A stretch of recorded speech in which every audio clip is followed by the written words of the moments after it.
কিন্তু আমার স্বপ্নের নায়ক। আমি হয়তোবা বেঁচে থাকলে আমি হয়তোবা ওনার সাথে দেখা করতাম, বা বেঁচে থাকলে হয়তোবা ওনার সাথে আমার সিনেমা হতো। সালমান শাহ হত্যার বিচার আমিও চাই। আমি জানি না যে সালমান শাহকে কিভাবে খুন করা হয়েছে। জন্মের আগেই সালমান শাহ মারা গেছে। কি বলবো, ষড়যন্ত্র করে মেরে ফেলা, এটা কখনোই যেন কোনো শিল্পীর সাথে এরকমটা না হয়। পার্সোনালি আমি ডন ভাইয়াকে দেখেছি। ডন ভাইয়াকে আমার কখনোই মনে হয় না যে উনি কোনো ক্রাইম করতে পারে। এটা আমার ওপিনিয়ন। আমি জানি না যে উনি সালমান শাহ হত্যার সাথে জড়িত কিনা। অবশ্যই সালমান শাহ হত্যার বিচার আমিও চাই। আমি জানি না যে সালমান শাহকে কিভাবে খুন করা হয়েছে।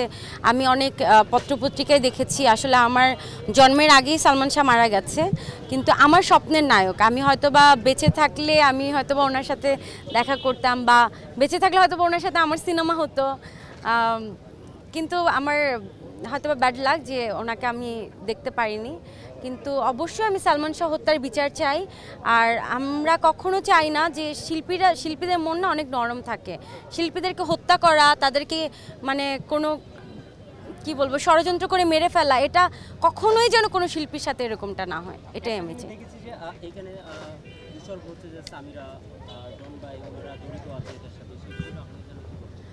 আমি সামিরা ভাবিকে আমি কখনো সামনাসামনি দেখিনি, কিন্তু ডন ভাইয়ের সাথে আমি পার্সোনালি, আপনি দর্শক হিসেবে যদি বলেন, দর্শক হিসেবে আমি নিজেও, কারণ আমি নিজেও দর্শক হিসেবেই আমি ওনাদেরকে দেখেছি বা ওনাদের ইন্টারভিউ দেখেছি। কিন্তু আমি পার্সোনালি আমি ডন ভাইয়াকে দেখেছি। ডন ভাইয়াকে আমার কখনোই মনে হয় না যে উনি কোনো ক্রাইম করতে পারে। এটা আমার ওপিনিয়ন। আমি জানি না যে উনি সালমান শাহ হত্যার সাথে জড়িত কিনা, কিন্তু ডন ভাইয়াকে আমি দেখেছি। উনি খুবই সহজ সরল একজন মানুষ। উনি মানে কাউকে হত্যা করতে পারে, এটা আমি আসলে কল্পনা করতে পারি না। আর যদি করে থাকে তাহলে অবশ্যই আমি তার বিচার চাই। তাহলে আমি আপনার কাছে একটা প্রশ্ন করতে চাই। সেই জিনিসটা হলো যে আপনি বলেছেন যে উনি প্রত্যেকটা ইন্টারভিউতে সালমান শাহ বন্ধু হিসেবে উনি দাবি করছে, অথবা ফ্রেন্ড এরকম দাবি করছে। কিন্তু সালমান শাহ মামা একটা ইন্টারভিউ বলেছে যদি বন্ধুই হয়ে থাকে তাহলে সালমান শাহ মারা যাওয়ার পরে কেন জানাজারে যাওয়া হয় নাই? উনি ওনার গ্রামের বাড়িতে বৃষ্টি হচ্ছিল শুক্রবার, খিচুড়ি খাচ্ছিল। সেই বিষয়টা নিয়ে আপনার কাছে কী বলবেন? আমারও সেম কথা, যে বন্ধু যদি হয়ে থাকে অবশ্যই বন্ধু জানা যায় তার অ্যাটেন্ড হওয়াটা অবশ্যই উচিত ছিল। হয়তোবা উনি ভয়ে হয় নাই, বা উনি এটার সাথে জড়িত এজন্যও নাও হতে পারে, আমি জানি না আসলে কি। কিন্তু আমি যদি মরে যাই, আমি তো আশা করব যে আমার জানাজাতে অন্তত আমার প্রিয় মানুষরা অন্তত আসবে। এটা আমি অবশ্যই আশা করতে পারি। আল্লাহ এরকমটা না করুক, আমি কখনোই এমনটা চাই না। কিন্তু আমি আসলে সত্য মিথ্যা কোনো কিছুই জানি না। আমি একটা ছোট মানুষ, কিন্তু আমি চাই যে সালমান শাহ হত্যার বিচার হোক।